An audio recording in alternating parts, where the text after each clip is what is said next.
Moi c'est Volteface, et qui est le 7-5 en lui-même. J'habite à Paname, dans le 17e arrondissement. Donc pour ceux qui ne connaissent pas le 17e, c'est Porte Saint-Ouen, Porte Clichy, La Fourche. Donc c'est un triangle dans lequel j'ai traîné pendant longtemps. Donc j'ai 20 piges là, depuis pas longtemps.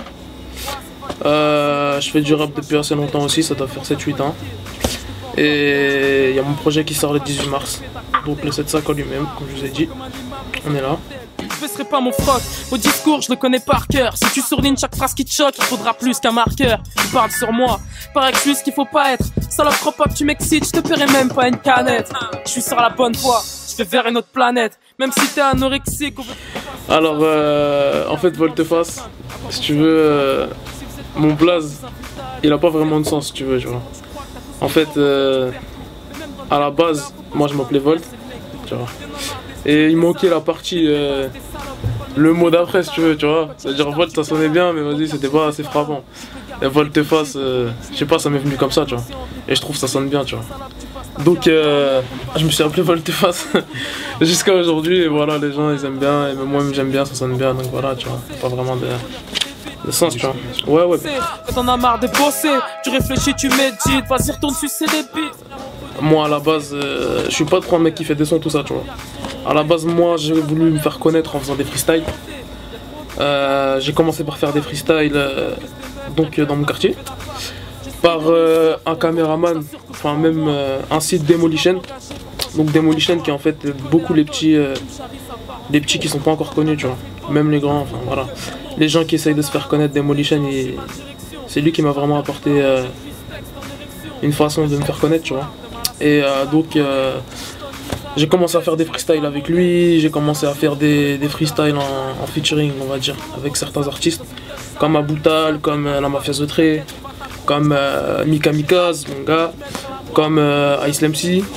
Donc petit à petit ça fait monter le buzz, jusqu'aujourd'hui où j'ai décidé de faire un projet parce que pour moi il y avait un public, tu vois, ce qui avant n'existait pas vraiment, tu vois. Donc aujourd'hui il y a un public et ça me donne envie de faire un projet, tu vois. Que je t'avais promis, je suis comme ce mec du père qui passe toutes ses nuits à l'hôtel. Je me confie à ma mère quand j'ai un océan de problèmes. Dis pas que t'es mon refrain alors qu'en vrai tu m'as sali. J'irai pas à l'enterrement d'un poteau qui m'a trahi. La pression d'être un Mac, dans ma tête c'est le bordel. J'ai la plume venimeuse. En fait, comme je t'ai dit, je faisais des freestyles. Et le 7-5 en lui-même, c'était ma marque de fabrique, on va dire, tu vois. C'est le truc qui vraiment me définissait, tu vois. Genre, au début de chaque freestyle, moi c'est le 7-5 en lui-même. Tu vois, vraiment, j'avais la dalle. Et je voulais vraiment montrer que dans le 7-5, on avait la dalle, tu vois. Le 7-5 en lui-même, voilà, pour moi, je représente le 7-5 du début à la fin, tu vois. Et je me suis dit, voilà, je vais faire un projet qui s'appellera le 7-5 en lui-même. Et ça veut dire que même plus tard, je sais que mon premier projet, il sera vrai, tu vois. C'est vraiment depuis le début, je représente le 7-5, je m'appelle le 7-5 en lui-même, mon projet s'appelle le 7-5 en lui-même. Et voilà, au moins on verra ce que ça donne, tu vois, mais voilà, vraiment le 7-5 en lui-même. Alors pour le projet, on va commencer par les featuring, on a Islam C, il fallait ce feat, hein. Beaucoup de gens l'attendent. On a Islam C, on a FA Baby, donc le punchliner, numéro 2, avec moi, punchline. On a Esprit Noir, Style Fresh, tu vois, qui m'ont invité sur leur projet, donc je me devais de les inviter aussi, tu vois, c'est logique. Et on a Taïro, donc un mec qui chante super bien, hein, je trouve, hein, vraiment lourd. Et attends que j'oublie personne, ouais, je crois que c'est tout, hein. Ah ouais, Jarod aussi, merci. Ouais, c'est ça, Jarod, j'ai oublié. Ouais, il y a Jarod aussi. Bah d'ailleurs, il y a le clip qui est sorti là, l'expérience. Qui a fait pas mal de vues. Tu me dis que la vie est merdique, j'ai perdu mon stress. Pour qu'elle fasse place à des insomnies, j'ai peur de la mort. T'es dans ton coin, je suis dans mon coin, tu m'agresses. Sur un coup de chasse, lequel de nous peut finir à la mort. Chaque année, des proches partent, tout va se terminer. On vit, on meurt, on rit, on pleure, tout va se périmer. Ensuite, au niveau des thèmes, alors on rentre vraiment dans mon univers là, tu vois. À la base, quand j'ai commencé à faire le projet, j'avais pas vraiment de direction. Et à force de faire des sons, de poser, j'ai commencé à vraiment trouver un univers, tu vois. qu'à la base j'avais pas vraiment. Parce que moi vraiment à la base c'était Kikash Freestyle, je me suis dit j'arrivais pas à m'ouvrir et là ce projet voilà, m'a permis de m'ouvrir et vraiment rentrer dans mon univers, tu vois. C'est vraiment un univers, hein, j'essaye d'être un peu différent des autres, tout ça, tu vois. C'est un peu triste tout ça, mais voilà, c'est mon univers, tu vois, c'est mon vécu. Et ceux qui iront acheter le projet, bah, ils verront vraiment qui je suis, tu vois. Alors au niveau des prods, à la base, j'ai commencé à poser sur des phases B. Et petit à petit, j'ai appelé quelques beatmakers. Donc on a Sonar, on a Fabio et Nizi, donc qui ont fait l'expérience. Et il y a d'autres beatmakers qui sont là, mais on taffera avec eux sur d'autres projets, tu vois. Genre Spike Miller, etc. Tu vois, on passera avec eux sur d'autres projets, je pense. Et pour le moment, voilà, c'est Fabio, Nizi et Sonar, tu vois. Dites à Cupidon d'aller se faire foutre, manger la rage. Les femmes c'est comme les dents de lait, un jour elles s'arrachent. Tu me dis que la vie est merdique, j'ai perdu mon stress. Pour qu'elle fasse place à des insomnies, j'ai peur de la mort. T'es dans ton coin, je suis dans mon coin, tu m'agresses. Sur un coup de chasse, lequel de nous peut finir à la mort. Chaque année des projets... En fait, si tu veux, dans le projet, il y a 13 titres. Il n'y a pas beaucoup de morceaux solo, pardon. Et il n'y a pas de mots, en fait, c'est un morceau... en fait, à la base, avant que je fasse ce morceau, j'avais vraiment jamais fait de morceau, je m'étais ouvert. Et il n'y a pas de mots, pour moi, c'est un morceau où je me suis ouvert, tu vois. Où j'ai vraiment parlé de ce que je vois, de mon vécu un petit peu, etc., tu vois. Et c'était vraiment un délire triste. Et Peur de personne, pour moi, c'est le morceau le plus arrogant, on va dire, du projet, tu vois. Et même... il y a une partie du son que j'avais fait à Freestyle à Skyrock, où que les gens connaissaient déjà un peu et il fallait que je le foute sur un morceau, tu vois. Et il fallait que les gens ils écoutent le freestyle sur un morceau, tu vois. C'était important pour moi qu'ils sortent. Donc moi, Peur de personne et y a pas de mots, c'était les deux morceaux à sortir, tu vois. Dans une expérience. En fait, Ice Lefsy, ça c'est un secret un peu, tu vois. Ouais. Peut-être c'est mon frère, peut-être c'est pas mon frère, tu vois. Ah d'accord. Ouais. Tu vois les frères Lumière, tout ça. Ouais, bien sûr, bien sûr, bien sûr. Dans tous les cas, comme je dis, on est comme des frères, tu vois. Ça c'est clair et net, ça, tu vois. Mais bon, après, est-ce que c'est mon frère, est-ce que ça l'est pas, tu vois. C'est un truc que j'aimerais garder secret, tu vois. Après, les gens, ils peuvent...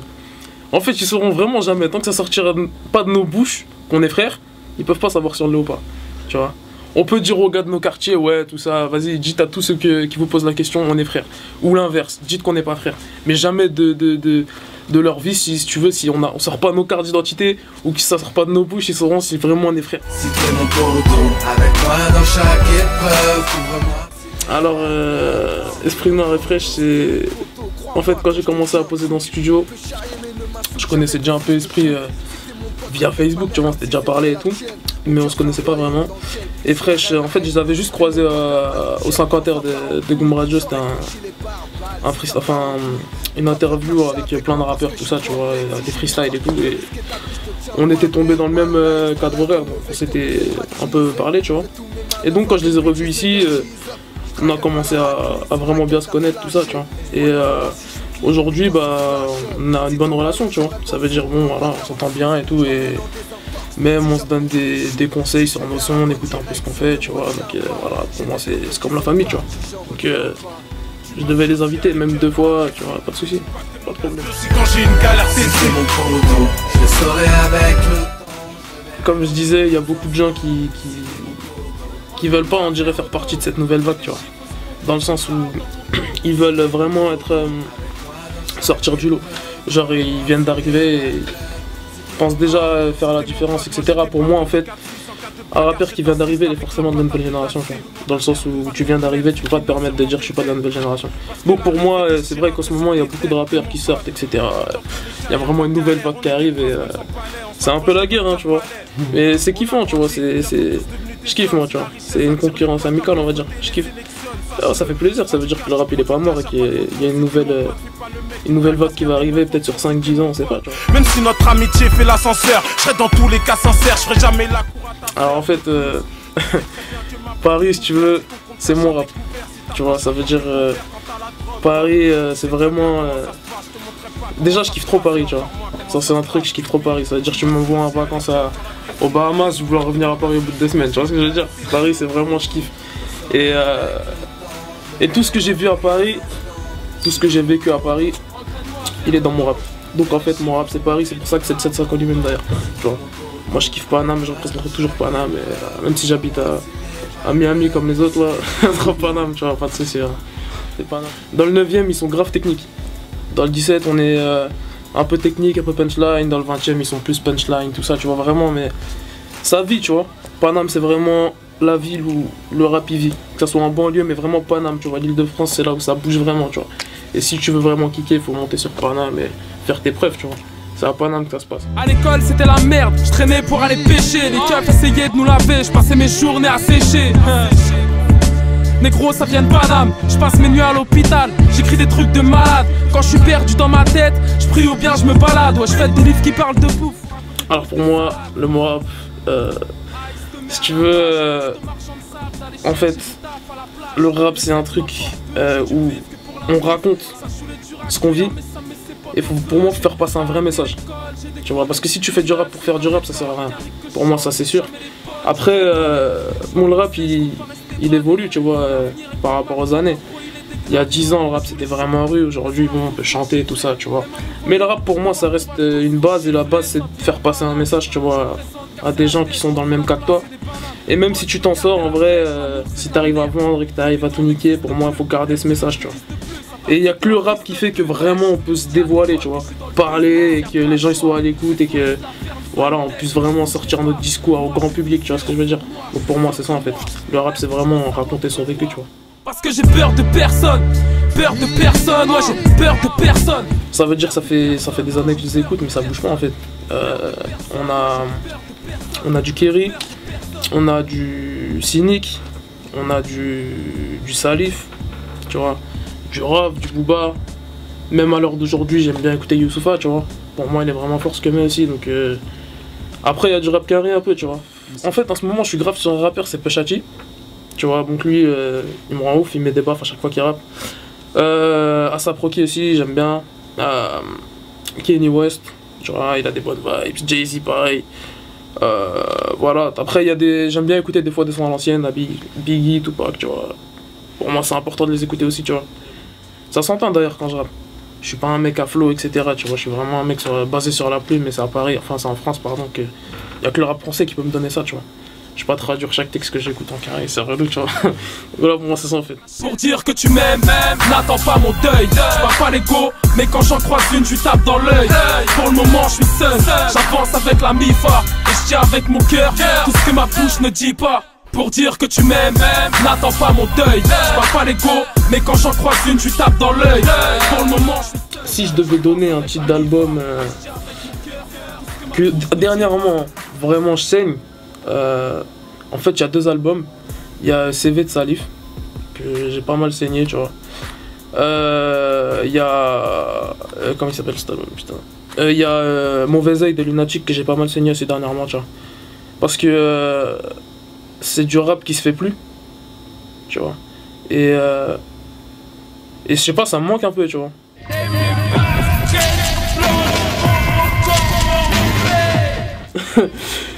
Si tu me dis basket blanche, Stan Smith, je sais pas pourquoi ça me fait penser à ça. À chaque fois que tu me dis basket blanche, il y a des Stan Smith blanches qui apparaissent dans mon visage. Dans mon regard, il y a ça, tu vois. Je sais pas, je me vois en train de faire mes lacets, tu vois.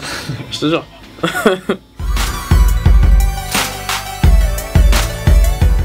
Restez avec moi. On est ensemble, surtout c'est ça le mot de la fin pour moi, c'est vraiment rester derrière moi, continuer à me soutenir.